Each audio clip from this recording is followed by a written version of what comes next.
everyone, and welcome to another brand new episode of the Top 10 Show. I am John Roca. I am Matt Nost, and we're pleased to be bringing you another week of Top 10 movie discussion. Yeah. Out there in your world. Hope everybody out there is doing well, staying safe, 6 feet apart, all that jazz. That's it. That's all you got. Nothing's happening. I know that we've started shows like this, but nothing's really happening. Still. So, LaMarcus Aldridge retired today. Did he really? Yeah. I didn't even see that. Holy shit. Heart condition. And whoa. The last game he played, he said his heart felt super strange. He's known about it for a while, I guess. Okay. But he passed the physical, didn't he, to sign with the Nets, had to right? have. Yeah. Had to have. Wow. But I guess it just really scared him the way he reacted the last time he played on April 10th. Somebody I thought was going to be really interesting for them is now off the board. I don't think they're winning the finals. I just don't. I have no concept. I just have no. I have no idea who's going to be there. They need to get these guys together to play. And we're talking about the Brooklyn Nets, by the way, for those that don't follow basketball. They need to get them to play together. Yeah. To figure out the rhythms. That's why, with LaMarcus, is that going to be their crunch time? This will be interesting. Let's get KD back. Let's get Harden back. Right. Let's get Kyrie back from his third sabbatical and fucking run these guys out together. Yeah. But come playoffs, I trust KD. And I think Harden, relieved of the burden of having to be the guy, technically, will make him nice and lethal. Yeah. And Kyrie shows up for big games. You just need to get him to show up, literally. And then they're good to go. It's like, they could be. I don't know. The East is a big fat, question mark. That's what I'm saying. I mean, I think Miami is right now in perfect position to once again just kind of slide right on through and end up in those finals. Or Philadelphia, I guess, if Embiid can really. Philly's number one right now. They are. And can they stay number one through the playoffs and drag this 76ers team? Can Embiid bully this team into the finals with Doc Rivers' help? We shall see. Just so many questions. They didn't do much at the trade deadline. They didn't do much at all. They got their guys. That's what they have. They're tops of the East, so it's not like they're running away with it. Well, so is Toronto, and nobody really gave a lot of faith into Toronto until Kawhi came there. I don't know if people believe in Philadelphia because they've been, near the top every year for the last few years. They just flame out in the playoffs. Yeah, they've got a great defense and an okay offense. And is that going to be enough in the playoffs? I have no idea. And by the numbers, they're one of the best mid-range shooting teams, which the rest of the league has moved away from. They don't shoot enough threes. Yeah. So it's an interesting mix. I don't know. Because then you could tell me technically by the numbers, Milwaukee is the most well-balanced team. And they're in third place. Yeah. So it's like I have no idea. Usually do this in, there's apex predators on both sides. You're like, it's going to clearly be them, but I don't know who it is in the West right now. Right. With LeBron Jamal Murray going down, LeBron and AD haven't come back. I don't know who the best team here is right now, technically. Other Clippers are playing pretty dynamite. Utah is basically giving me the middle finger right now. That's fine. Yeah. But I want to see it in the playoffs.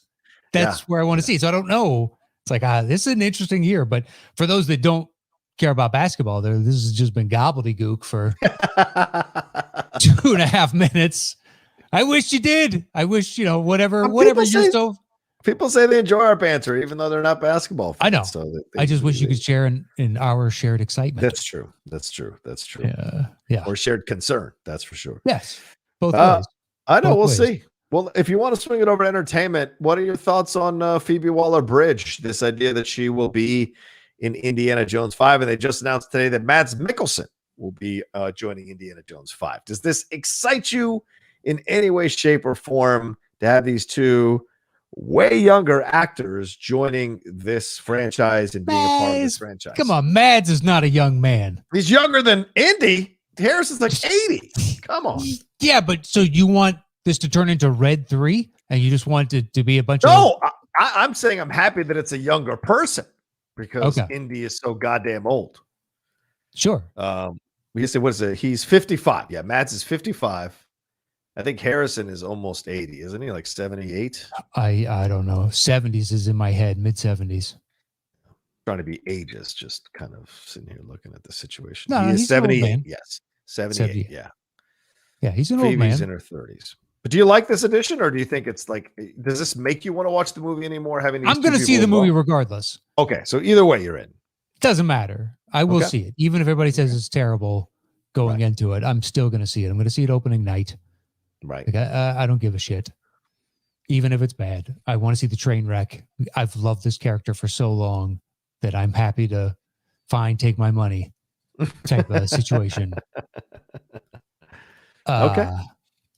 But yeah, I like Mads. What is Phoebe Bennett? Waller-Bridge? Oh, she was the showrunner for the first season of Killing Eve. She essentially created the show. She's the voice of the droid in Solo: A Star Wars Story. Oh, okay. I know what you're talking about. Yeah. She's British. She was in Fleabag. Did she do Fleabag and yeah. That's her. Crashing, and whatever that is. Yeah, the two simultaneous shows that everybody's going crazy over, which is bananas that one person did that. Right. Yeah, sounds great. Okay.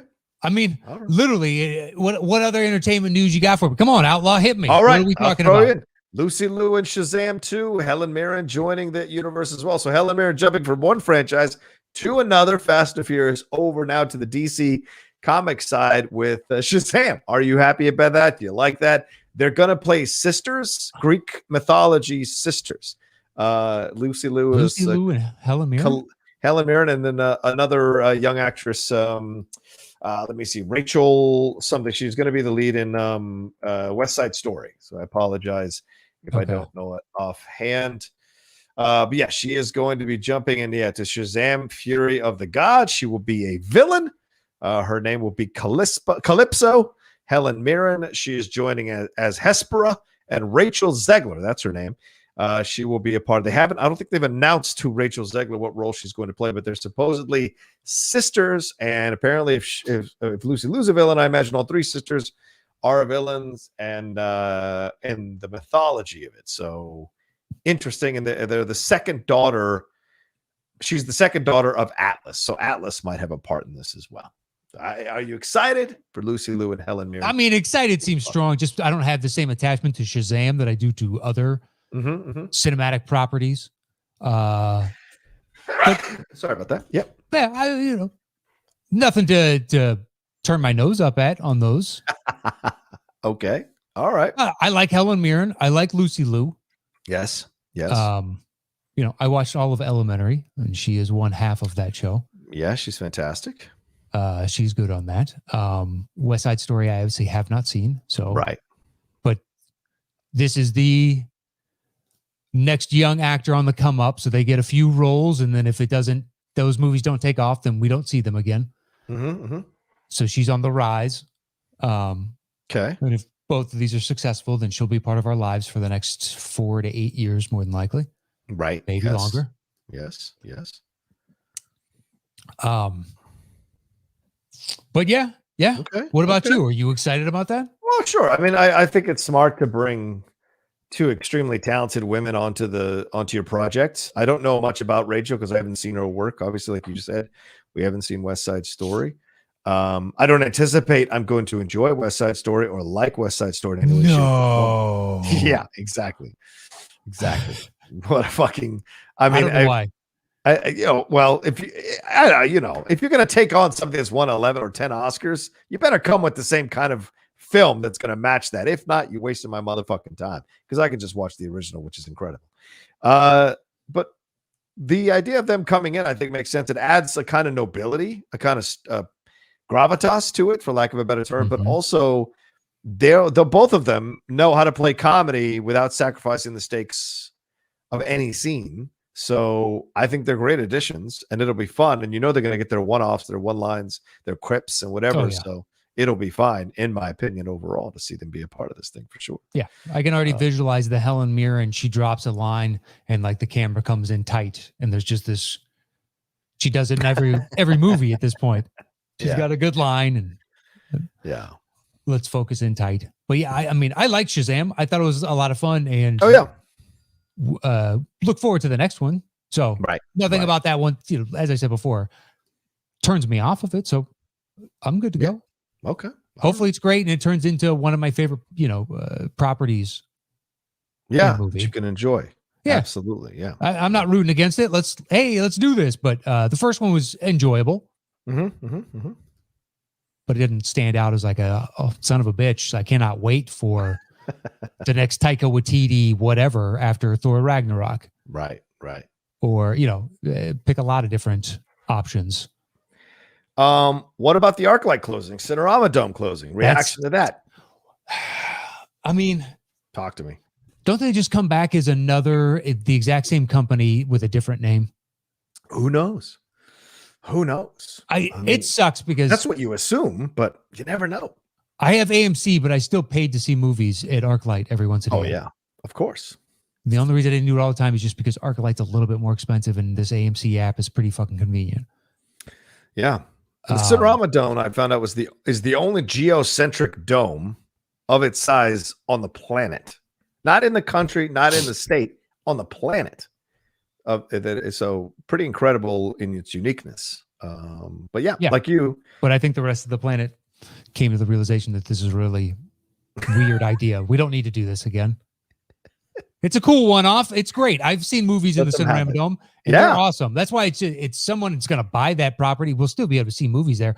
Will it be ArcLight? All the people, reminiscing on Twitter. Yeah. Walking in and you see the big clock, and all the employees are cognizant of showtime. So they're, hey, when you need to get out of here, and like yes, and the pre-movie, the usher comes in. I love that.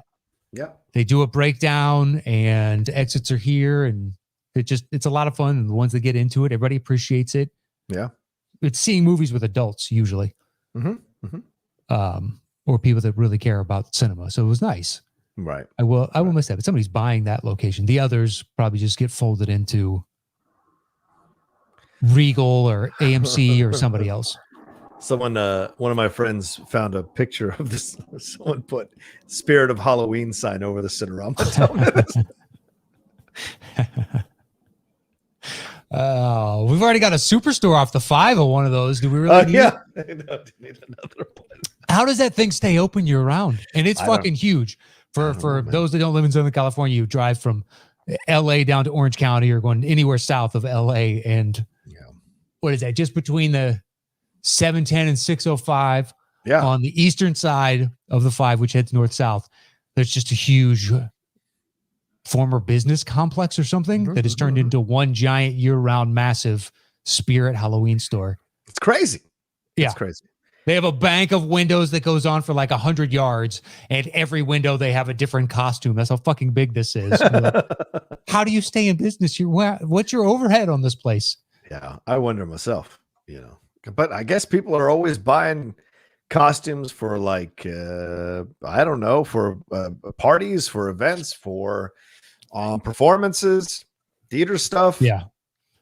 I guess I just assumed whoever the franchisee owner is for like that owns 10 other smaller satellite stores, and that acts as the warehouse / storefront. Oh yeah, good point. And they ship out. That's my assumption. Every time I drive past, I'd be like, that dude has to own others to help subsidize the cost, and he's monetizing his warehouse space in essence. Yeah.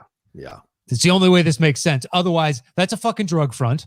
And why has nobody in the DEA been knocking down the front door of that? That's a fucking drug front otherwise. Allegedly. I don't want to get in trouble. Allegedly. How else does it make money? I'm not kidding. No, I'm what? not getting You shot think in the owners of that specific business? Bro, I never know who listens to our show. I never know how people find our show. I'm pretty sure it's we're always safe. Crazy. Pretty sure we're safe. Famous last words. What else is happening? Is there anything pretty else? sure we're safe. Willing to bet my life on that one. Yeah, all right. What else have we got here? Yeah, ArcLight Cinemas. I think that's pretty much it. Oh, did you see that Army of the Dead trailer? Did you get a chance to watch that one as well, or no? No, I did not. Okay. All right. Fast and Furious came up on Twitter last night, and I was like, I want to see what kind of stupidity this is. Let's see where they go now. Magnets, bro. I love how much damage they cost. These fuckers would be in jail for 9 million years. Like, honestly, all the damage they cost, like just Brazil alone, there's no organization that'd be like, you know what, we'll just kind of write this off. No, there's no organization that will allow you to do that. None. Zero. Nil. None. Come on. Yeah, there's so many issues, but that's fine. It doesn't exist to satisfy that itch. That's true. That's true. That's a fair point. To escape that and everything else. Yeah. God, yes. Yeah, you need to unplug your brain when you go in to see this. Oh, yeah. You can't be trying to find logic in this shit. No, it'll just frustrate you. Yeah. It'll anger you on so many levels. It's why I don't watch them. It's like, this is just too preposterous. Mm-hmm. I've only seen bits and pieces of the trailers over the last, I think I've seen in total 2.5. Yeah. Of them. Of the now 8, 9. Well, and then I guess if we're counting Hobbs and Shaw, I saw that. Yeah. But Hobbs and Shaw. There you go. Why did you see the Army of the Dead? It looks good. Oh yeah, it looks good. Looks fun.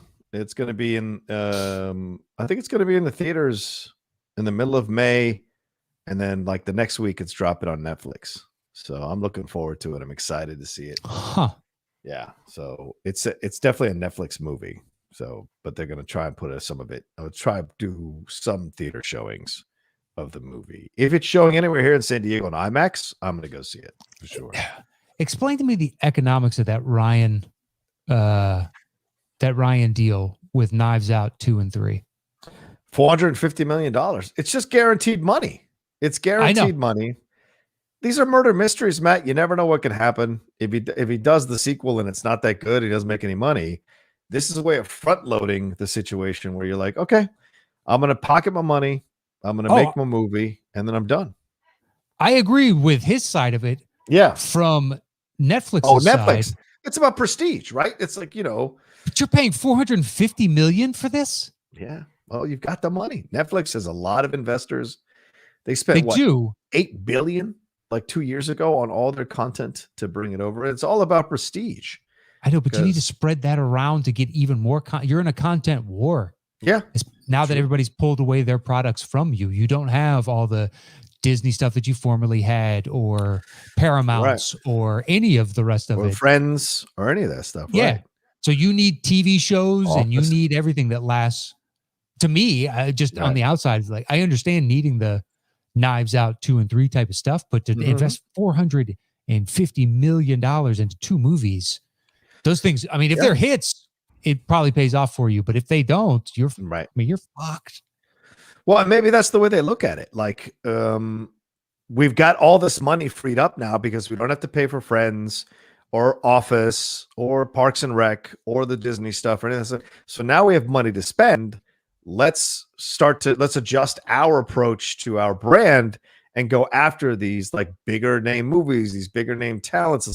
Let's sign these people to exclusive deals like Shonda Rhimes and Ryan Murphy and have them produce their stuff on our side of things, and it'll attract more people. So in essence, I mean, they're spending a lot of money, but I feel like it's money they have left over or money they saved from losing these properties. Yes. So they might still be working very much not at a loss. But I don't know. I haven't done the books for Netflix, so I don't know. Yeah, but I just assume when you need to replace 7 seasons of this TV show and 6 seasons of this TV show and whatever, it's like, that's a shitload of content that people were coming to you for. Yeah. To put all that investment into 2 2-hour movies when it's about content. You need more and more and more content. Right. Just to keep up. It's a fucking arms race. But maybe they think if they go this route, they'll get more subscribers because people will tune in to see possibly this kind of content exclusively here. You know what I'm saying? This is the only place you're going to get to see these Knives Out movies or whatever else they've got, like HBO Max. This is the only place you're going to get to see the Zack Snyder's Justice League or any of the DC movies is here. You know, it's crazy. For now, but they're going to go back to a release schedule like they always had, and then have some sort of they'll you be a mean in the shift in this theaters? policy. Yeah. Whereas Netflix, like you were investing a lot up front. Well, a lot of people are saying, as we mentioned, the ArcLight or whatever, is that they might buy the ArcLight. They might buy the Cinerama Dome and show their movies there. And that'll be their way around that kind of Oscars thing. And they'll buy one theater, kind of like the El Cap at Disney here in LA. And they'll just show their movies on rotation in the theaters. To get them to qualify. Yeah. For the awards that raises the prestige. Yeah, I mean, I thought they already owned, and Amazon already owned in this town at least, a theater. Not yet. I don't think yet. I'm pretty sure Amazon owns a theater here. I only know that Disney does. I know, yeah. Yeah. Yeah, this is from 2020. Sources say Amazon wants to buy AMC theaters, but does not have the capital yet. You are correct on that. I'm reading the same thing on. Yeah. And they're trying to buy Landmark in 2018 with some of the stories. Okay, yeah. So there it is. Netflix owns the Egyptian. Oh, right. They bought the Egyptian. Well, that's the Egyptian. I mean, like to me, that's not the same thing in my mind, but I hear what you're saying. Yeah. But I knew that one of them already owned, so they can get that. They just got to show their movie on their theater. Right. And they qualify. Surprised Amazon hasn't done it yet. I guess they're spending all their extra money, stymieing unions. You said that, I didn't, but I agree. I think it's pretty clear they did not want unions, and at least in one state thus far, they are not going to unionize. I just love how Biden is totally silent about this shit. Like, he said, they should look into that. Unions is that no, he could have come out way more forcefully to come after Amazon, but clearly there are some people who contribute to that campaign that he doesn't want to piss off. So. I think it's also too a function of you have only so much political capital that you can spend at any given time, and he wants to pass his infrastructure bill. He wants to. Dealing with Russian spies right now, kicked 10 diplomats out of the country. Yeah. Well, and the Supreme Court justice stuff now that he wants to push forward to 13. That's the new thing this morning. We'll see. So you got to pick your battles as to where you're going to invest the power of the presidency. And it sucks. Sometimes, things get cut that you feel are worthwhile and just causes. I feel like fighting for American workers that have to piss in bottles and shit in bags in order to do their jobs is a place to spend your political capital, but that's just me. That's just me overall. So but you're right. You got to pick and choose and see where it works for you. Maybe you think these are better battles, more higher profile battles. Then it gets into discussion of like, why does individual A make so much money? And then people that defend that and be like, well, this is fucking America and you can make as much as you can make. True. It's like there's nothing wrong inherently within that system because we all agree to that system. Like, you're not wrong. Right. We did agree to the system. We did. Or at least we were born into it. Right.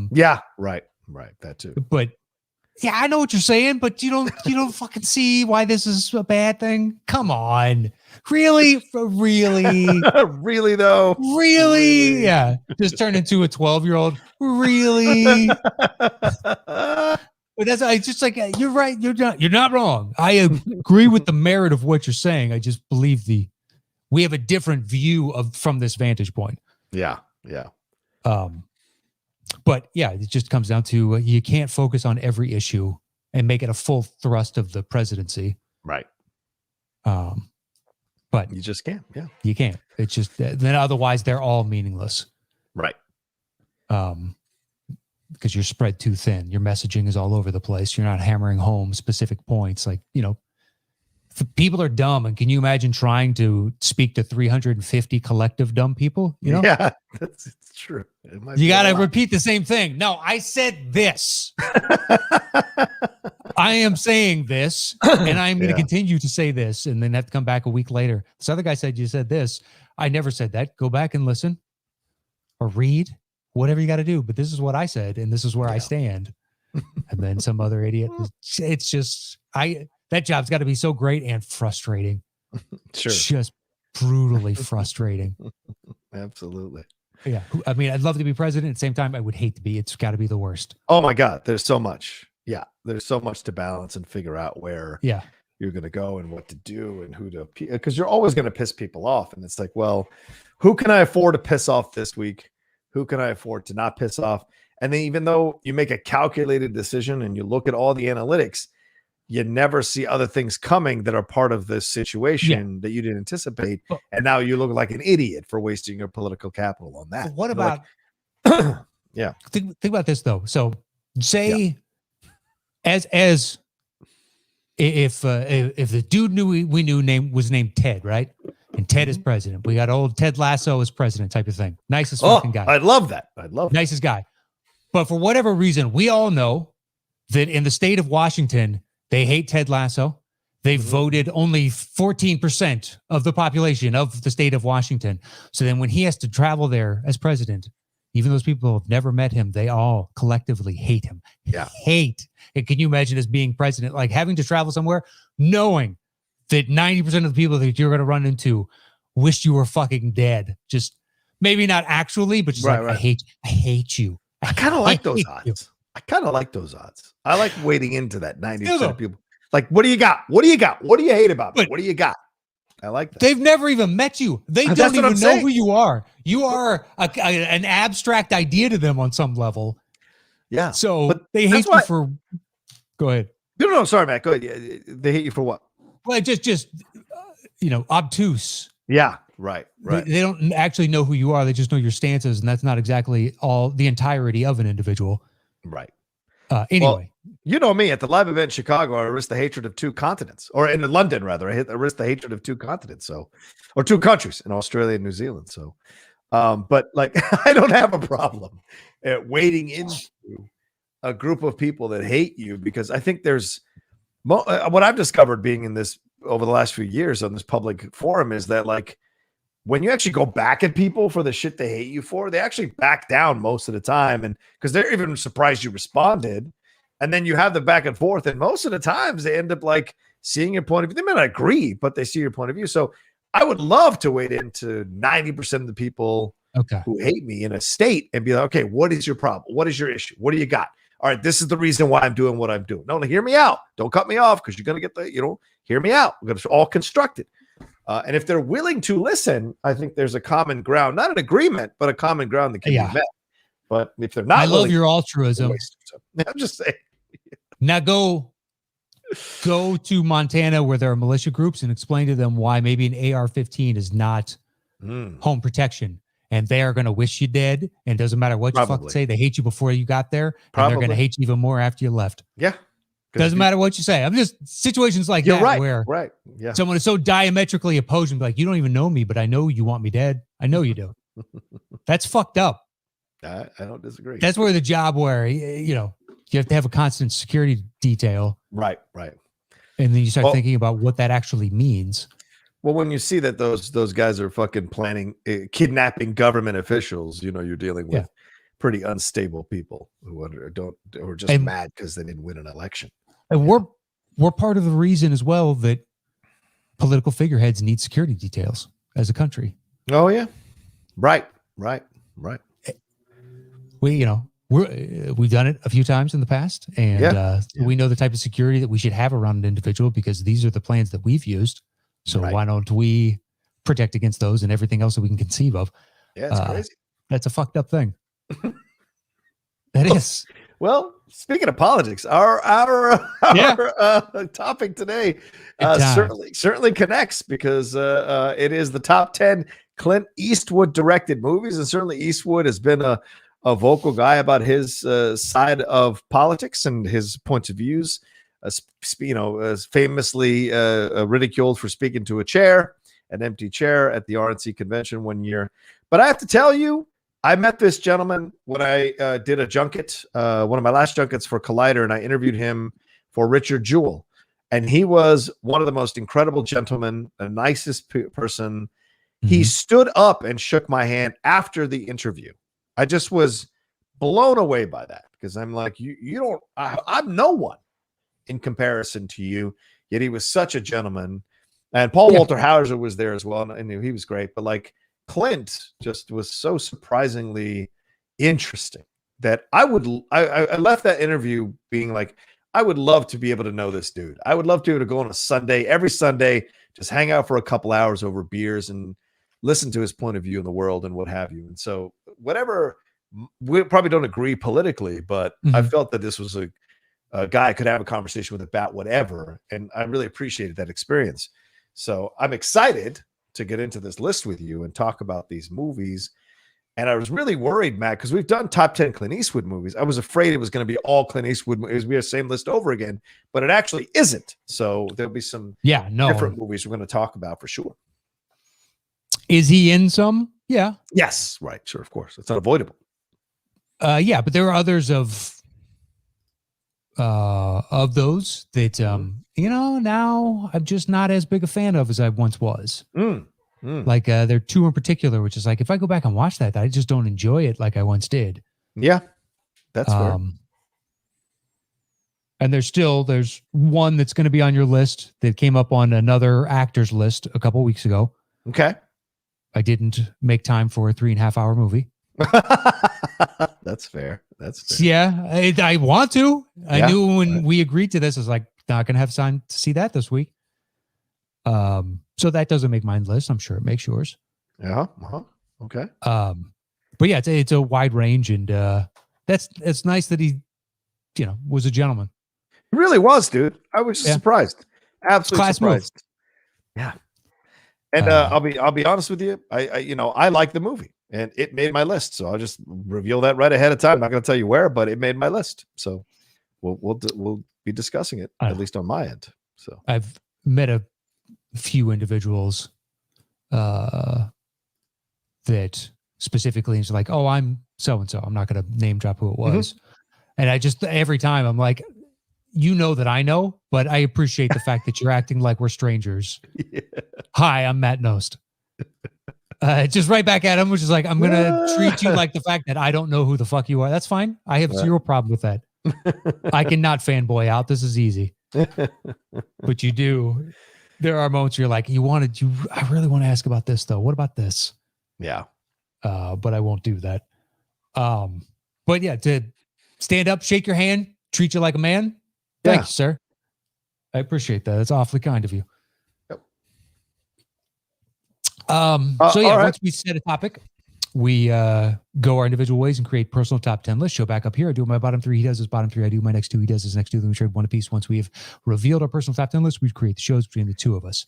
Boom. At 10. Yeah. I've got Midnight in the Garden of Good and Evil. Ooh, that's all you, brother. Go ahead. I strangely really enjoyed it the first time that I saw it. Okay.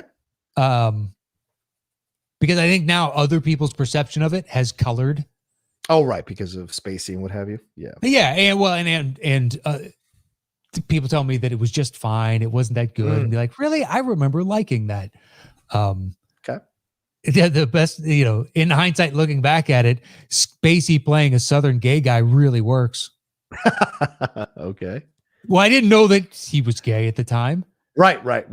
So I was impressed watching it. I was like, wow, this seems, he's dialed into this. Cusack, it's a good movie for me, at least, Cusack. And he plays like a journalist or a reporter or something. Yeah. Down in Charleston. Is it Charleston, South Carolina or Savannah, Georgia? It's Charleston, South Carolina.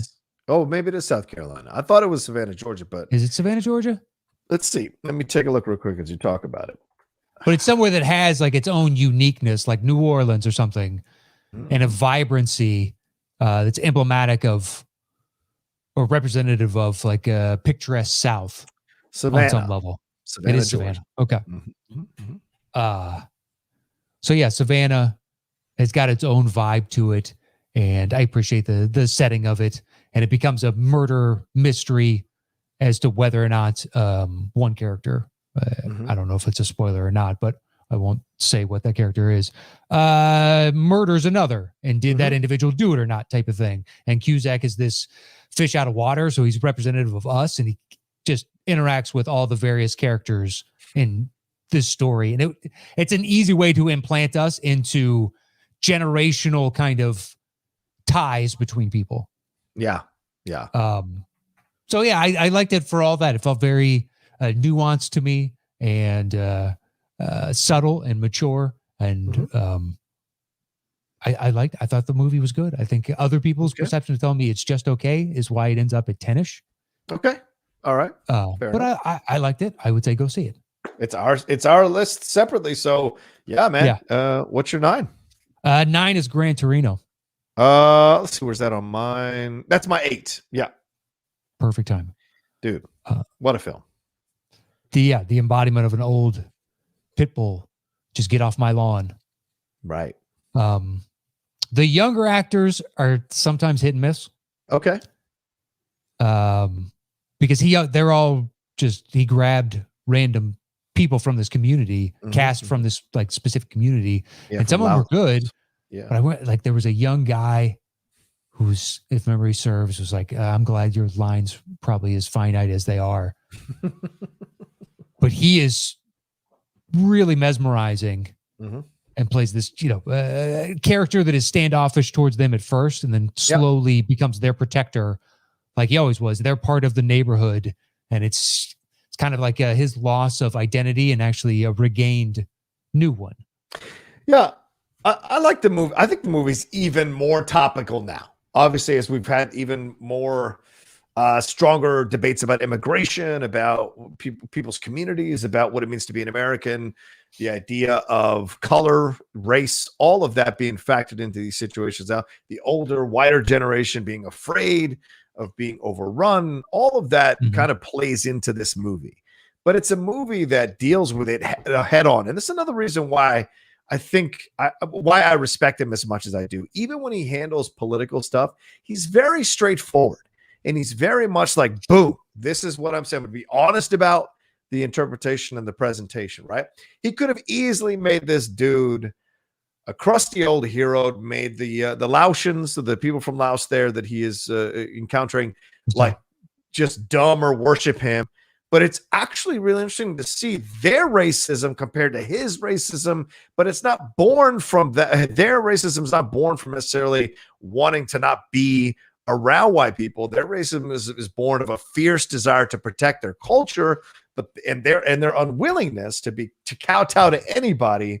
And then, and in a way that reflects what how Eastwood is, and his approach to it. And it's the thing, the grandma breaks down Eastwood's approach to it because they're both so steadfast and stubborn in their ways that there's a mutual respect that develops, and that feeds eventually his getting to know these kids more and having these conversations. And he starts to connect with the idea of being an underdog, the idea of being how can I say this?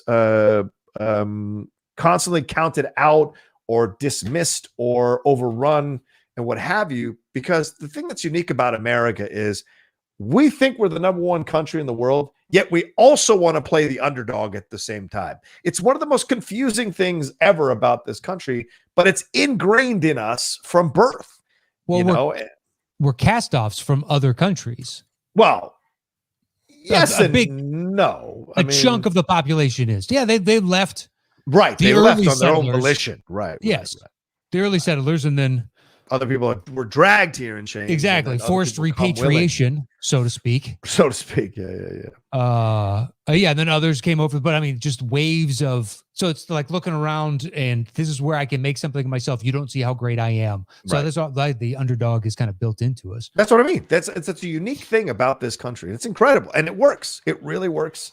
Yeah, sometimes it's bad, sometimes it's good, but it works. And so you see that play out throughout this movie, and they're developing a relationship with you, and you start to feel like a real connection, so that when what happens, it almost becomes a fantasy ending, and then the reality of it really hits, and you're actually appreciate it. Makes you appreciate the movie more that it didn't cop out with a fantasy ending. And I appreciate that. Yeah, I going into it, I thought it was going to be kind of one note. And by the end, just flat out loving it. It's part of that run of every year or every other year, Eastwood is putting out a movie that's in Oscar contention. Yeah. And didn't know if he was fizzling out, coming into this one. It's like, Yeah. he's put out quite a few over the last. They all can't be bangers. Right. And by the end, I was like, this is good. This is worthy of, I'd have to go back and look at the year specifically, but this is worthy enough of being nominated. Yeah, absolutely. And then to see the performances that he managed to get out of these non-actors too. Some of them are excellent. Oh yeah, I thoroughly agree with you. And they added some of them aren't, Yeah, but you're going to get that. Yeah. It's fine. Yeah, it's a good movie. What's your 8? My 8 is Sully. I haven't seen that movie, so go ahead. Man. It's good. Yeah, it is good. It's 90 minutes. You know exactly where it's going. Holy shit! It's only 90 minutes. It's 90 minutes, man. Fuck, you're in and out today. I might watch it today. Fuck it. That's with fucking credits. I think it's like 93 minutes with credits. All right. Yes, it's in and out. It's meat and potatoes, but it's really good. Okay. You know what I mean? It's kind of like Greyhound from Hanks, even though there's another Hanks. Oh yeah, I loved Greyhound. I had a fucking blast in that movie, man. I enjoy Greyhound more than I do Sully, but at the same time, Greyhound is 90 minutes. It is telling a very specific small story, right? And it doesn't try and reach beyond that, and I appreciate it for that.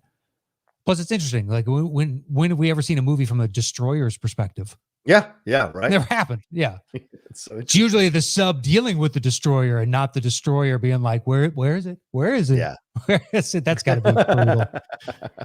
Both sides. The Navy is one I could never do.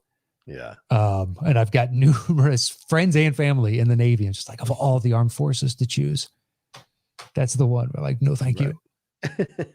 I'm fascinated by it, though. I love the movies. I read the books. Yeah, something I can't do. But Sully, so yeah, there are aspects of it that I didn't know. Yeah, which was interesting. Like going into the NTSB hearing. Yeah. And stuff like that. Because it sets up where they're investigating him, which they have to do from all crashes, but you can't tell how serious the investigation is because in hindsight, he was just a hero from day one. Right. And from the NTSB's perspective of they still have to investigate it and treat it as though potentially there's something harmful there, because what if there is? So you got to find that out. So it was illuminating in that regard. And I think it's for 90 minutes, it's a good movie. Yeah. Okay. Should it have been up for awards or anything like that? I don't know, because it's, it is what it is. It's meat potatoes. Right. Okay. Well, I got a 3-hour break between the end of this recording and my next show today. Maybe I'll pop it. If it's on one of the streaming services, I'll watch it, because if it's only 90 minutes, that's a quick watch. So yeah, it's easy. I'm down with that. So all right. Fair point. I've resisted it because I didn't hear it was that great. And then like some of the trailers didn't really excite me. But if you say it's good, plus what's his face? Aaron Eckhart. Not the biggest fan of watching Aaron Eckhart. So his part is small. Okay. He's standing next to Tom Hanks a lot. It's a lot. He's got a line here or there. Right. But it's about Sully. Is Laura Linney the wife? Is that correct? Yeah, it's Laura Linney, and then the wife from Breaking Bad. She's on the NTSB panel, and oh shoot, the actor, he was a comedic sitcom actor that did like a couple of sitcoms in the late 90s. Okay, he plays one of the other NTSB. Okay, interesting. Okay, so that dude. All right, do you remember the show called Boston Common? Of course. The lead guy from that with that weird accent, who's a comedian. Really? The guy that not was him. Yes, dear. Okay, that's what it was. I couldn't remember. Yeah. So the other dude in Yes, Dear, the slightly heavier set, it's him. Yeah, that guy. Okay. I think he started out in commercials and then made the jump to sitcom. Yeah. Michael Malley. That's the guy. Michael Malley. There you go. That is him. Yep. And then the other dude is one of those, that guy, great older character actors that's been in movies 7.5 billion times. Oh, yeah. Jamie Sheridan. He was on Law and Order Criminal Intent for a while. He's been in a million things. Yeah. Fuck, this is a good cast. Holt McCallany from Mindhunter. Yeah. He's in this. Okay. All right. But I mean, like, if you're expecting the moon, you're not going to get it. But if you're expecting this is kind of interesting. I haven't seen this story from this perspective. Okay. It's good. Do you like Tom Hanks? Like, it's got a lot going for it. And I think, honestly, I keep harping on it. It's 90 fucking minutes. Yeah. Which, if a movie can get in and out and still be rewarding, I give it a little bit more, because losing that 20, 30 minutes is huge. Right. Okay. All right, man. You talked me into it. Which is that your 8? That's my 8. Okay. So my 10 is Heartbreak Ridge. Go for it. Yeah. Oh my God. Listen, this is unless he directs the next greatest film ever, Heartbreak Ridge will always fight its way onto my top 10. I know this is not your standard great film, but it's a film that I thoroughly fucking love. And it's a film I go back to over and over again to enjoy. And maybe because I've served, and I wasn't a Marine, obviously, but having served, there's something about this film that just kind of really connects to me. I love the idea that it's Eastwood once again playing kind of a guy who's down on his luck, an underdog in this situation. You get like Marsha Mason, when Marsha Mason was like the it woman in the 70s and a little bit into the 80s, seeing her kind of come back a little bit and be a part of this movie was great. And Mario Van Peebles is in this, and in a funny part as this rock and roll dude who's in the military, who's in the Marines, but basically he gets hired it's almost like Hoosiers, where it's his old friend who hires him to kind of command this platoon. And this platoon is a full of fuck ups, and he's got to come in and kind of straighten them out. And he's on his last assignment here because he's kind of crapped out everywhere else he's been, because he has a temper and because he drinks and because he fights. And that's Eastwood. So it's an interesting mix of, as you said earlier, cast-offs, and they all come together, and he trains them, gets them squared away, and they end up eventually going to war in Grenada. And what happens, but like they also, while they're training, go against the other platoon that is supposedly better, supposedly higher end, and they eventually overcome that platoon, even when that platoon tries to kind of undercut them or undermine them. It's a really, really enjoyable film for me, and a nice nostalgic film from the 80s with great lines, great moments, and Eastwood doing a gravelly voice Marine, always talking like this the whole time. And I just enjoy so much about the movie. And I don't know, just one of my favorite ones to watch and cheer for, in essence. All right. It's like the major league of military movies. That's what I would say overall. Okay. I just remember it was the Saturday afternoon movie when I was a kid. Exactly. Came That's on, and I've seen it, but I couldn't tell you heads or tails of what happens in it because I wasn't paying attention when it was on. Right. All right. So now we go to Richard Jewell. That's my number 9. Is that on your list? That's a punt. Okay. All right. Fine. Let's go to where you're at. My 7 is American Sniper. Ooh, that's a punt. Wow. Okay. All right. What's your 6? Perhaps I need to see it again. My 6 is A Perfect World. Oh, all right. That's all you, man. Go ahead.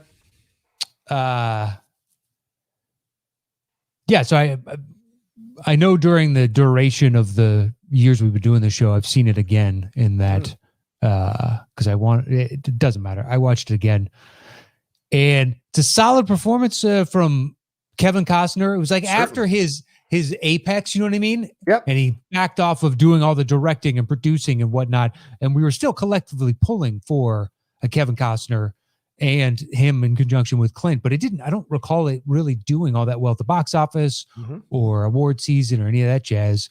But it's a nice, quiet movie where you've got Costner plays a convict that has escaped, and then he runs into he escapes with another dude, and the other dude is out of the equation relatively quick, but runs into this family and ends up kind of absconding with the son because he needs protection. So, or a human shield, type of situation. But it's then him bonding with the kid as the kid kind of gets out of his shell because his mother is very overprotective. And at the same time, Costner didn't really have much of a father figure. So he gets to kind of project what he had been missing onto this little kid. And they have a nice bonding. And then you have the Clint Eastwood story on the sideline where he feels as though he put Costner's character down this path. And now he's trying to catch him to hopefully rectify that mistake that he thought he was doing for good reasons originally, and realized, come to find out all these years later, he made the incorrect decision. And what if that is what? So he's trying to figure it out. And then you got like a Bradley Whitford out of nowhere. Yeah. And then is it Laura Dern? think it's Laura Dern. Is it Laura Dern? Oh. Is the woman on Okay. Clint Eastwood's side as they're trying to hunt down Kevin Costner and this kid. Isn't she like a deputy or something? Yeah, it's Laura Dern. Yeah, Laura Dern. Yeah. Yep. Yeah. Couldn't tell you who the kid actor though was or is. Yeah, I thought it was Lucas Black, but it's not. No. I think it's some kid named TJ Lowther, I think. Well, you say kid, he's probably 35 now. Oh, yeah, you're right. That's right. It's 1995 or something. He was born in 86. So yeah, he'd be 35. Yeah, good call. 35. Perfect call. Look at that, really? Man, yeah, 1986. Thank you. Yeah. Thank you. Yeah. But yeah, I think it's it's a quieter, smaller movie because it's ultimately just is this polarity between Costner and the little boy, and then as Clint is trying to catch up to him. But it's the journey that these two go on together. Yeah, it's written by the guy who wrote The Blind Side, Snow White and the Huntsman, and Little Things, and he did Midnight in the Garden of Good and Evil. He wrote that screenplay as well. He also directed Highwaymen, which is a fucking good movie on Netflix. I haven't watched that yet. The Kevin Costner, Woody Harrelson. Yeah, it's fucking excellent. I really enjoyed it. Hey, it's been one of those I need to watch it type. Yeah. That was like Lost City of Z for a long time. Oh yeah, Lost City of Z. Right, I remember that one. Good choice though. I remember liking the movie a lot, Matt. I remember liking the movie when I saw it. I just thought there were some. It didn't 100% work for me, so that's why I didn't make my list overall. But certainly a good choice. And Costner is fantastic in it, making this kind of villain turn, kind of changing a little bit, but he's perception of him. Yeah. In the context of the villains, he's the less shitty of a lot of options. True. I mean, he's still that's my 6. But yeah. All right. My 7 is Invictus. Okay, it was a close cut. Ooh, wow, you cut it. All right. I like the movie. Matt Damon, I think, is fantastic in the film. I think Morgan Freeman is incredible as Mandela, and probably the best Mandela I've seen ever on screen. And their interactions are what sell me the movie. Their change, their progress. Once again, here's Eastwood dealing with race in his movies, dealing with this difference. For everyone who wants to go off about the fact that he's a red stater or a GOP guy, this is a guy who's confronted race in his movies in a very equal way. And give the man his just due here. Mm-hmm. And in this film, certainly, I think it's one of the best films about South Africa that we've ever seen, about the post-apartheid time of South Africa and that transition and how that played out in the way that it did in this story. I mean, he adds the right amount of epicness to it, but also is able to make the story small when it needs to be small in the movie. And overall, I just like the sports stuff really works. I like the anger from some of the people who are on Matt Damon's team and some of the people who are in Matt Damon's life about their frustration with him developing this relationship, but his openness to develop this relationship and Mandela being open to have these conversations as well, I think is what overall sells the movie to me. I mean, it's a actually deceptively damn good, it's deceptively well-directed movie by Clint Eastwood that I enjoyed. So, but it's not on your list, right? Yeah, I liked it, but it just doesn't have. I've seen it. I don't think I'll watch it again. Okay, all right. So then my number 6 is The Outlaw Josie Wales. That's one of the ones I just can't do anymore. Wow, really? It's too fucking slow for me. I watched it like 2 years ago, and I was like, dude, this just so slow. Let's fucking go. And then by the time it gets to the end with that, village society thing they've created that I don't care. Yeah. I know. I was surprised when I watched it again a couple of years because I used to really enjoy it, but yeah. No, it doesn't hold up for me. Okay, fair enough. I mean, everyone's, we all got our feelings about movies. I mean, for me, as a guy who loves Westerns, I'm the outlaw. To me, I could not put this on. It was between this and High Plains Drifter. I can't do that one either anymore. Oh, really? Oh, fuck. I love High Plains. Josie Wales has a much better shot for me than High Plains Drifter. I agree. And I couldn't do it for Josie, so there was no fucking chance I was doing it for High Plains Drifter. Yeah. High Plains is really that is, in essence, that rape scene is really uncomfortable to watch now in retrospect. So to me, that has I get the point, but it's really not the way you should be handling that situation. But with Outlaw Josie Wales, there's more here being explored. His connection with the Native American dude and the young girl, and all of that, and what he's going after. All of it is a story that I enjoy watching, and I like that it takes its time. I'm one of those people that loves westerns, so I don't mind a slow western. I don't mind. Neither do I. Like Assassination of Jesse James. Yeah, that's take all the time you need. I don't give a shit. I am fully enthralled, right, and transfixed. And it just doesn't do it for me. It used to, but just doesn't do it for me anymore. Yeah. Well, so just absolutely love the movie, and it's one you guys should check out. If you haven't checked it out, highly recommend it if you're a fan of westerns and haven't seen it. Yeah. See what you think. Maybe you fall on Matt's side of things. Maybe you fall on my side of things. Yeah, I'm not saying it's a bad movie. No, right. Because I used to thoroughly enjoy it. I just, I was shocked when I watched it again. I was like, man, this takes too long. All right. What's your 5, bud? Bless you. My 5 is The Punt, Richard Jewell. Oh, okay. Let's talk about it. It's kind of like the other side of the coin on Sully. Sully, I feel like I knew the story, and it turns out I knew most of the story.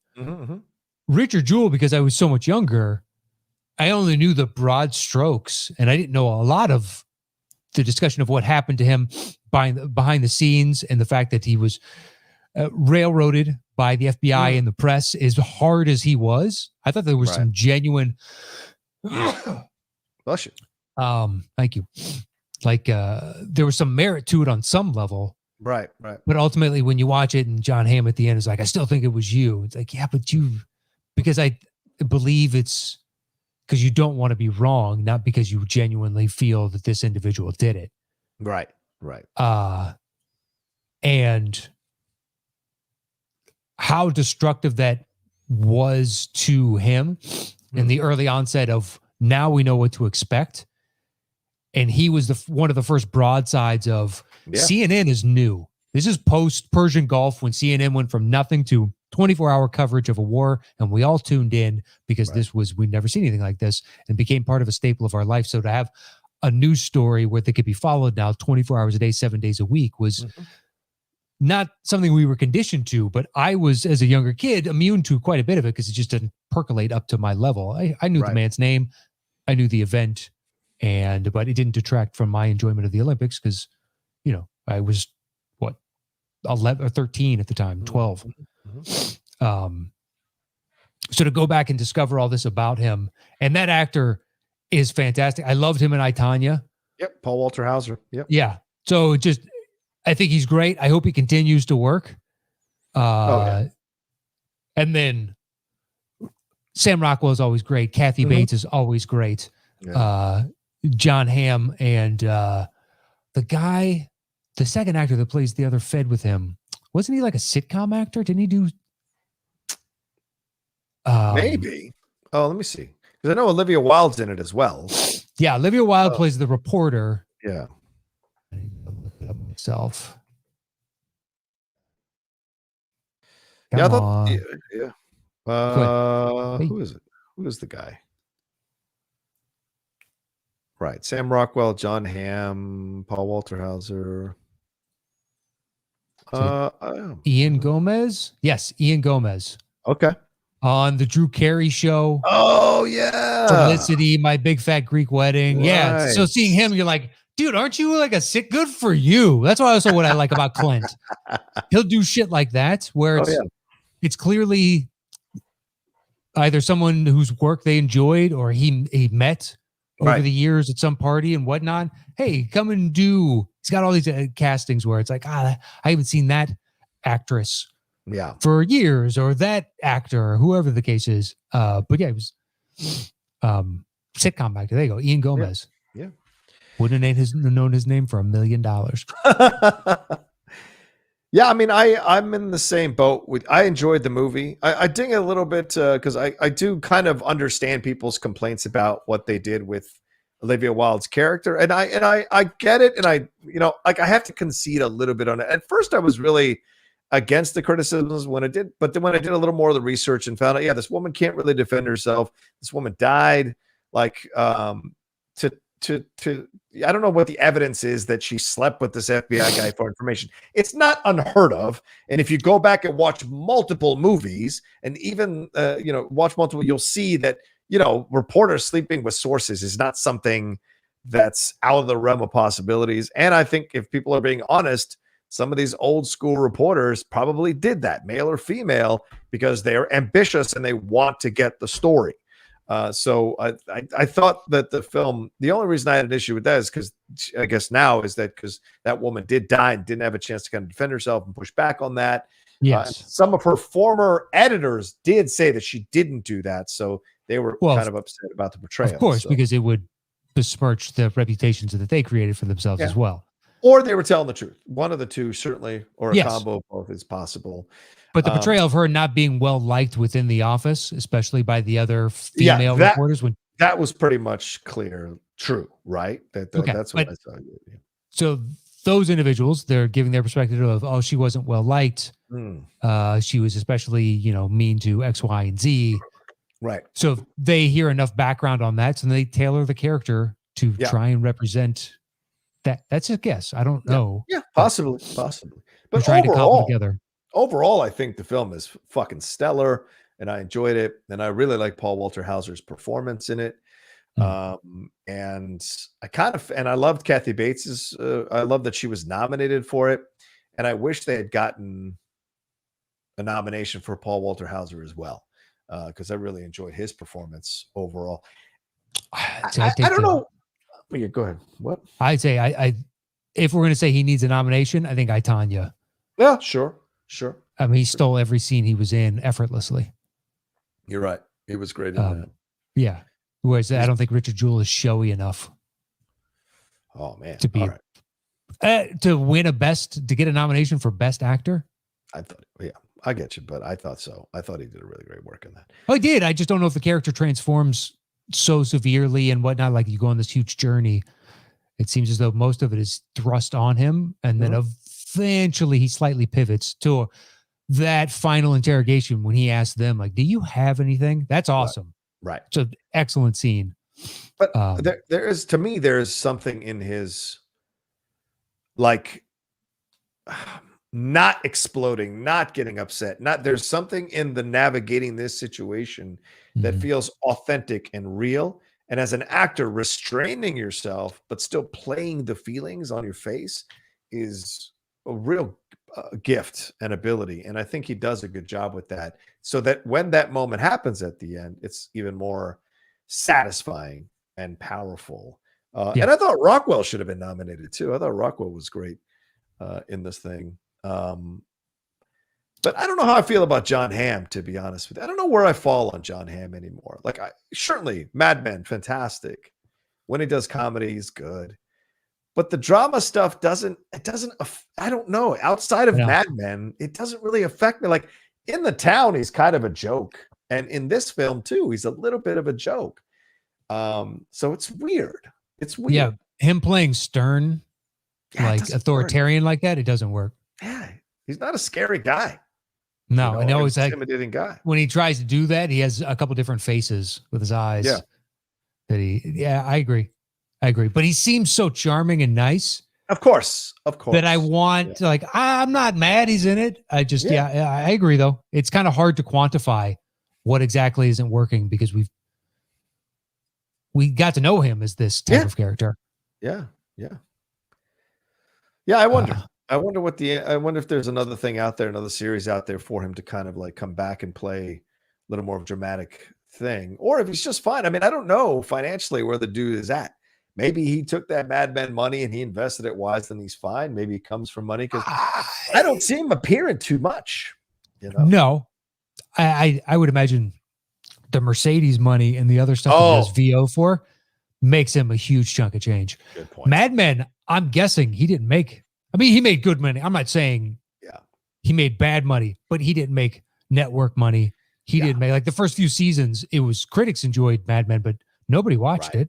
Yeah, AMC money is not No, not mainstream. especially AMC money at that time. They were one of the first, if not the first, prestige thing that AMC had that really popped off. And then they had Breaking Bad after that took it to a whole other level. Right. You're right about that. Yeah, first like 3 seasons, nobody's fucking watching this. So I'm sure he was making, what do you think, 7 figures over the course of a season? Like he made a few $1 million? Probably. Whereas sitcom gets big enough, you make $1 million an episode. Yes. Which is obscene. And with Friends, that's the real big one. You know what I'm saying? So, yeah. Oh, I would say Seinfeld. Yeah. Seinfeld is where the money is. Friends, that's where the money is, for God's sakes. Yeah. Well, Seinfeld, they split $500 million between, Seinfeld and Larry David. Jesus Christ. Exactly. Jesus Christ. That was in the last distribution deal in like 10 years ago or something. Yeah. Yeah. Okay. So where do we go now? That was my 5. So my 5 is Mystic River. All right, that's my 4. Okay. I actually rewatched it for the list because I wasn't going to put it on the list. And then I rewatched it and I'm like, okay, it's actually better than I remember it being. Penn is really trying to win an Oscar in this movie. I don't think he should have. Yeah, agreed. But it's still, I mean, Tim Robbins, and that is just heartbreaking to watch his journey through it. And Marcia Gay Harden is pretty ruthless, and Laura Linney's pretty. So all of it, just as you watch it overall, I think it still works so well. It still carries a weight and a power to it. And the way Eastwood uses the camera, I think more than any other film, he does a lot of overhead shots, a lot of God's eye view shots, a lot of moving the camera in a certain way to keep you close, but also above it all as you navigate the story. And I kind of appreciated that overall for the film. So it's still as powerful, I guess. It's even more powerful as I watch it now as I'm a little bit older. I understand the beats a bit more of what he's trying to show of a father's journey through this process and how harrowing it can be. Yeah, I couldn't make time for the other movie that we're apparently going to get to eventually. Yeah. But I did make time for Mystic River. Did the same thing because I remember watching it at the time thinking, it's fine. I don't know about this Best Picture and Sean Penn, and even rewatching it, Sean Penn's part was not so impressive that he should have won the best, actor for this. I went and looked it up. Lost in Translation was that year too. Most people probably give it to Bill Murray. First Pirates was that year, and Depp was nominated. Right, I remember that. Yep. Yeah, I need to see Lost in Translation again, but given the other nomination choices, I actually would give it to Depp. Yeah, okay. I think I could go along with that. That character to me is the hardest to pull off, and it created $1 billion franchise from his interpretation of that character solely, in my opinion. Well, that and Gordon Verbinski's direction and everything like that. But yeah, if you put somebody else in there and you have the exact same cast, it doesn't work in the slightest. Any other interpretation now does not work for me. Yeah, fair enough. But Mystic River as a whole, yeah, it's a haunting movie for Tim Robbins and this loss of youth and the journey that internally he has to go on. And I'm amazed that Marcia Gay Harden's character didn't know that about him. Yeah.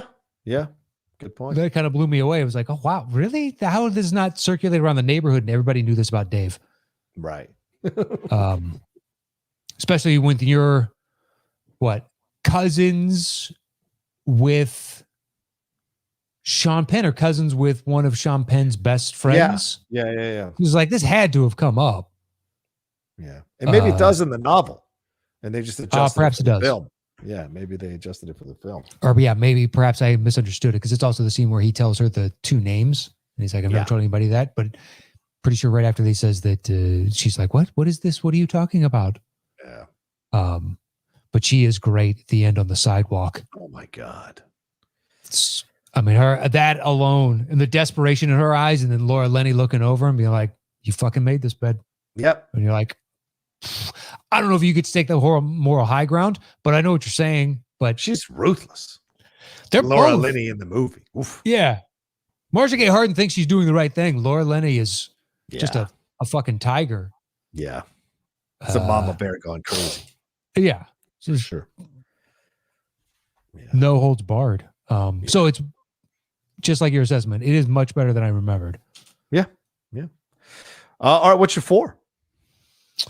Oh, that was your 4. That was my 4. Sorry. Oh, sorry. So then my 4 is Letters from Iwo Jima. That's my number 3. Yeah, dude. I mean, I watched scenes from the movie on YouTube to kind of make sure and it does. It holds up like crazy. It's as powerful as ever, brother.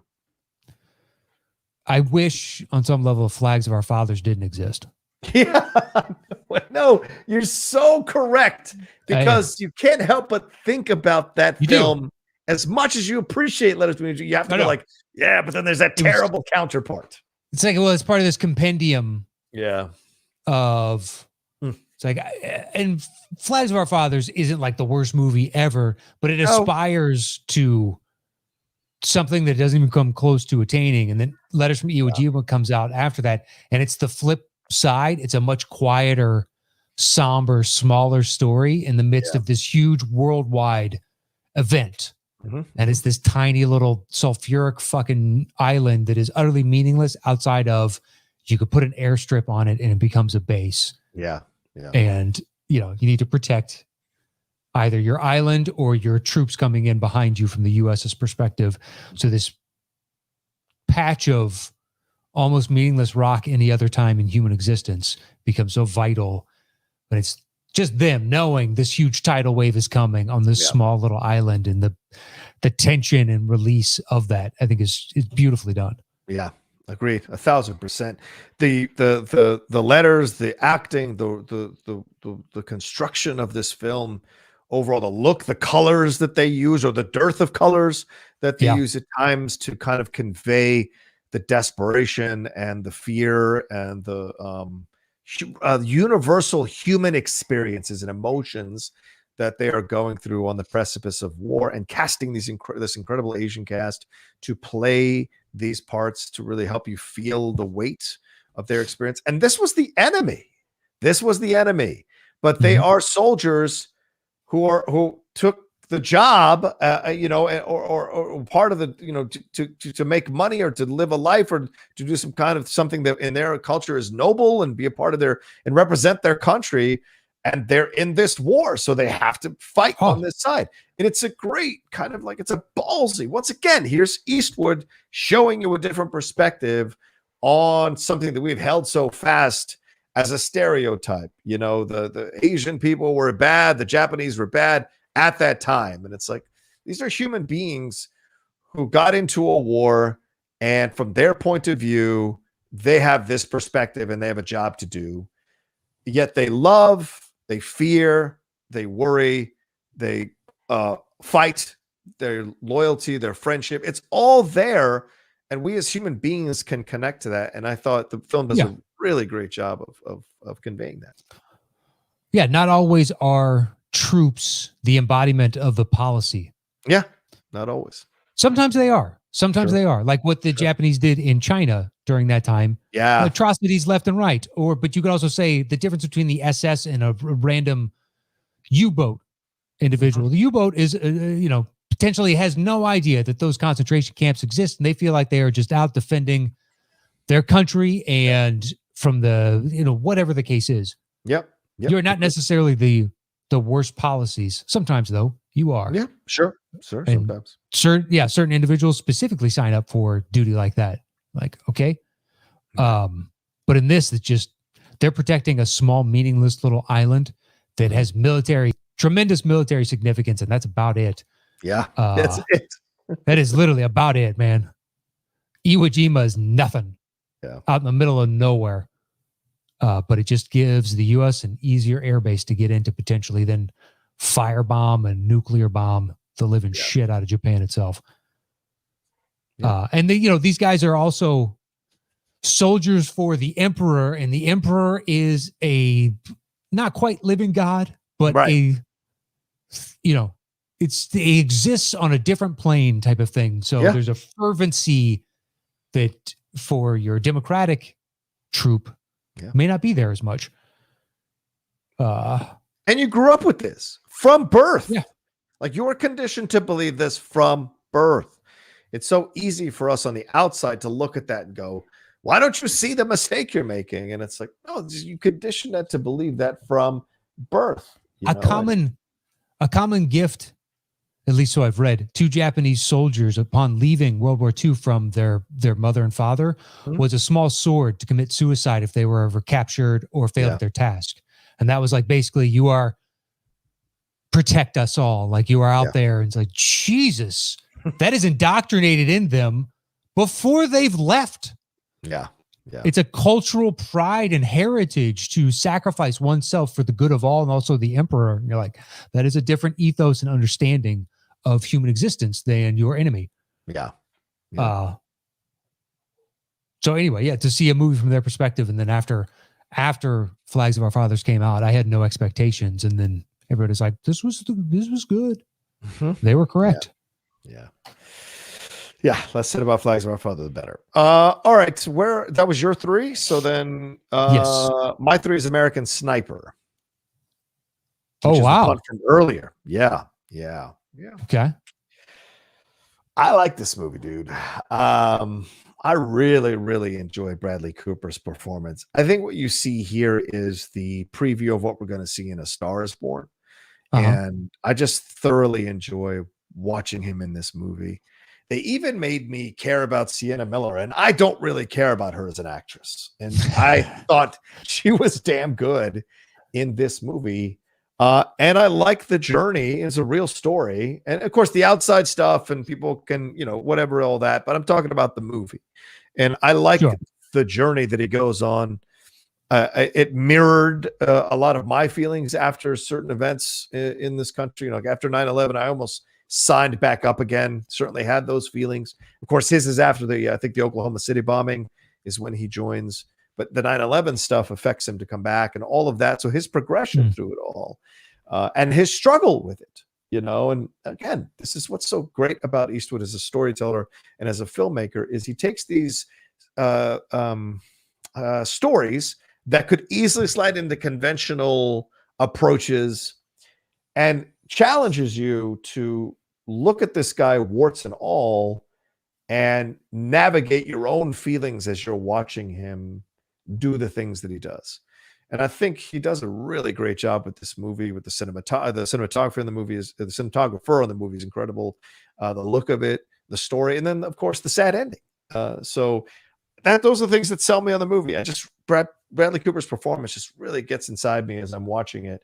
And the time goes by like that when I watch this movie. Okay. And once again, it may just be because I've served in the military. Not that I've ever served in the theater of war. I'm just saying I've served in the military and I've connected with people who did and heard their stories. And I think watching this movie was like kind of connecting to me on different levels. And I thought it was very authentically well done by Eastwood. Yeah, it ends up lower on my list for this reason. It's good enough that it overcame the fact that when I went in to see it, I already knew the guy's backstory because I remember the original. I used to have a subscription to the New Yorker. And I remember the original story that was put out and then the follow-up of, hey, this guy might be kind of full of shit. Yeah. So, and then the more they went into it, it's like, he did some things. We're not saying there's the confirmed kill, but then some of the stories that he kind of built up around him that created the myth of the individual almost. Right. You can poke a lot of holes in these. So how much water does this actually hold? And the movie is still so good that it makes my list, and I enjoyed it coming out, knowing that it might be a lot of, horse manure. Yeah. So that to me is why it still makes my list. It's a good movie. Most people have it higher, but I actually followed the story kind of first time it was relayed to the public, and then the follow-up and the lead up to. So I knew fully well who this individual was long before I saw it. Right. So it just kind of colored my perception of it, but I still thoroughly enjoyed it. I think that's totally understandable. I think I was in reverse, bro, because I saw the movie. Most people were. Yeah, then I did the research, and at that point, I was like, oh, and of course, the Jesse the Body, when he sued them or whatever, and all of that. Did you know how hard it is to win a posthumous civil lawsuit like that. At least according to lawyers that broke down the case, they're like, you don't understand how rare this is. Right. So that's how much bullshit that dude was spewing, where even from the grave, people are like, nah. Nah. Yeah. Most times we're willing to like kind of just let it be buried with the dead. It's fine. The past is the past. Right. And so for them to go posthumously, now he definitely owes you money. That's saying something. And but knowing all of that going, it was like it's an enjoyable movie. Yeah. But the guy might be mostly full of shit. Anyway. So does that mean the one that I've been alluding to didn't make your list? I don't know. I don't know. Sure you know. What's your number? Well, are you sure he directed it? Whichever one you're talking about? All right. Yeah. All right. Well, it's clearly not going to make it. So my deuce is $1 Million Baby. Yeah, that's my deuce. So yeah. Okay. I wonder what you could be alluding to. I figured to make your list. I was thinking 5, 6, 7 range in my head. 5, 6, 7 is where. Okay. Just guessing blindly. I hope. Are you thinking J. Edgar? Because okay. The makeup on that is so bad it takes you out of any kind of enjoyment of watching it. Completely. Doesn't matter how good the performance is. That just looks like shittily put on cake makeup. Yeah, agreed. Yeah. Well, we've talked about $1 Million Baby a million times. So anything more we need to add on that one? I said it once in the past, but I'll say it again. It actually taught me something about boxing that I didn't know, which is just correct posture and footwork, specifically when you pivot into like a jab. I was like, look at that. I've been watching boxing for how long? And that little tiny bit of technique helps me, but it fleshes out a certain physiological motion on top of it's a good drama. And then at the end, what happens at the end, I don't want to spoil it. Yeah. But when he's talking to her and translates, we'll say. Yeah. The one thing, it's like, dude, just a gut punch. Mm-hmm. So good. I resisted watching that movie for so long. I didn't want to believe the hype. I didn't think it was an Oscar-worthy movie. I didn't watch it that year specifically because I saw the trailer and I thought it was bullshit and watched it a couple of years later. I was like, I was 100% wrrong. It was awesome. I don't know why I just poo-pooed it before I ever saw it, but that's why I don't watch trailers. I think we all have those films, man. We all think, we do. It happens. Yeah. I still haven't seen Slumdog Millionaire for that reason. I'm like, it can't be as good as people think. It's good. It's good. Is it great? No. Okay. In my opinion. It's not a Best Picture winner. Or Life of Pi. I've resisted both of those movies. And I've got to watch both those movies at some point. Life of Pi is good. Mm-hmm. It's an interesting kind of abstract concept. And then in the end, it asks a question of reality to you. Mm-hmm. Mm-hmm. So it's interesting for those, in those regards. Right. Okay. And then I guess our number ones are the same, right? Yeah. Unforgiven. Yeah. Again, so what can we add? I know it's come up on, so it's awesome. It's just chef's kiss of a Western, of a movie, of a Best Picture winner, of a actor directing a movie, just pick it. Go ahead. Throw a dart. You hit it. All of it. Great work from Gene Hackman. From Morgan Freeman. Yeah. The Kid. Over and over and over again. I know. I can't recall another thing he was in. No, he stopped acting after. He was okay. I remember he was selling Sea-Doos a few years later when they found him. Some magazine found him and interviewed him. He's like, yeah, dude, I tried being a part of the Hollywood system. He was like, fuck that. I'd rather sell this shit. This is more enjoyable to me than putting myself out there and the bullshit that I have to do in that town. And this is like the 90s. So you imagine there are actors who tried to make it in this business in the 90s. I bet they could tell you some of the most horrific stories of that experience. Probably getting propositioned constantly, probably having to do weird shit all the time to get in a position, like all that kind of shit. Just like the women who are coming out now and speaking about what it was like for these producers in the 90s. Like, it's just so fucking true, man. Like, all that shit needs to come out. I wish they'd talk about it all. Put it all out there, man. Fuck. But yeah, Unforgiven, great. Still great. Still, like I said, it's always between Searchers and Unforgiven, depending on the day you ask me which is my favorite Western and number one Western. I don't think that'll ever change. I don't anticipate a Western ever coming out that'll come close to those two, but who knows? Maybe someday. What's the movie you thought I was going to have on my list? Bird. Oh yeah, no, a Bird is good for the Forrest Whitaker performance, but not for the overall movie, in my opinion. Right. Yeah, just like I know you hate it when I say it, just like Lincoln. Lincoln's not a good movie, in my opinion, but Danny DeLewis is great in it, so it's worth watching it for me. Same thing with Bird. I don't hate when you say that. I don't. You said that like we've had a fight about that 7 times. I'm just saying you like that movie so much. So. Oh, I do. Yeah. That you can unequivocally say, but to say that I hate it when you say that, I don't have an opinion on that one way or the other. You I get it. To believe whatever My you opinions. I get it. My opinions don't matter to you. Let's not quibble. No, it's not that. It's just, positing my opinion of your opinion is another matter. How dare you? How dare you? All right. Well, there's our individual lists of the top 10 Clint Eastwood directed movies. Now we're going to put it together for our official list. I've got the bongos right here, so I'm ready to go. Whenever we compile it, obviously 1 and 2 is the same. Yep. So where are we going? I would say it goes those 2, then Letters from Iwo Jima, because that's 3, 4. Yes. And then probably Mystic River, right? Or then probably Mystic River. Okay. And American Sniper is your 3? Yeah, my 3. So it's 3, 7. Yeah, that makes it next. Okay.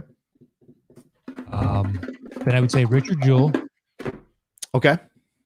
Now that's 1 through 6 done. So we have 4 spots left: 7, 8, 9, and 10. Okay. We have Gran Torino. Gran Torino in common. That's it. Oh yeah, because you didn't put Invictus. That's right. Okay. No. So you want to do Gran Torino at 7, and then I'm cool with that. All right. So I have a Perfect World. Oh, we don't have Richard Jewell yet. We both have that. Yeah. No, I'm sorry. That's 6. I'm an idiot. No worries. We got a Perfect World 6. Okay. And what do I have? Sniper's already on there. Million Dollar Baby's Unforgiven. Mm-hmm. Oh, and I've outlawed Josie Wales at 6. Oh shit. I got a I'll give you a Perfect World. That's fine. Right. I got no Fair enough. That's fine.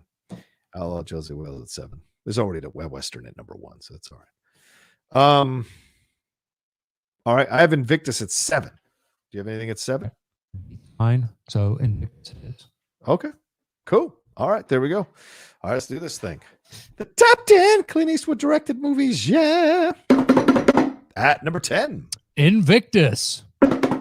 At number 9. Outlaw Josie Wales. At number 8. A Perfect World. At number 7. Gran Torino. At number 6. Dickie Jewell.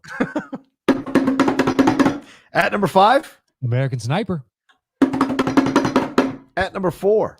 Mystic River. At number 3. Letters from Iwo Jima. At number 2. Million Dollar Baby.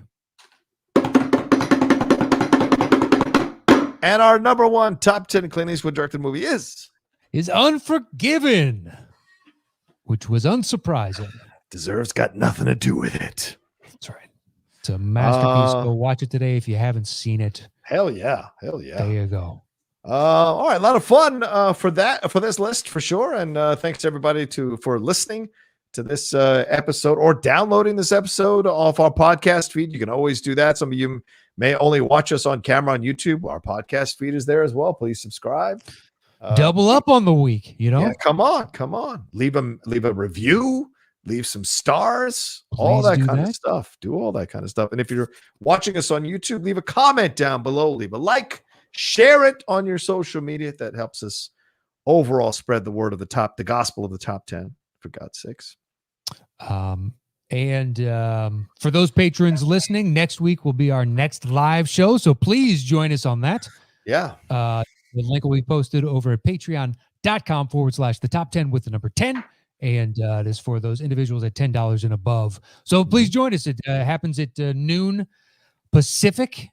12 p.m. Pacific next Thursday, actually 2 days after you hear this. is when we're doing it, which will be the 22nd. So please join us. And the link will be posted over at patreon.com/the top 10 with the number 10. And you can follow me anywhere at Matt Nost. Check out Settle the Score and Dropping Dimes if you like a little NBA content in your life. And I think that's it, man. Cool. Oh, you can find me at The Rocha Says on Twitter and on Instagram. And hey, like Matt said, going live for the patrons, $10 above patrons next week. And it's a Boss Hog topic. And maybe, Correct. just maybe, we can get the person whose topic we selected to come on live to read their list. That could be a fun little gift if they've got time. So we'll see if we can make that happen for sure. I'll build the show early so we can send out the link early, and maybe that person can come on and join us for the last part. Quite possibly. The show. Could be a lot of fun. And those are the things you can get. Those are the quick perks you can get here being a patron of the top 10. As I said, follow me at The Rocha Says on Twitter and on Instagram. And if you want to go and see the stuff I'm doing on my YouTube channel, youtube.com/John Rocha Says, all the stuff we got going on there, all the reviews and everything we're jumping into, Falcon and Winter Soldier, Geek Buddies, and of course the Cinephiles. All right, that's it. Take care of yourselves. Be well. And we'll talk to you next time on another brand new episode of the Top 10 Show.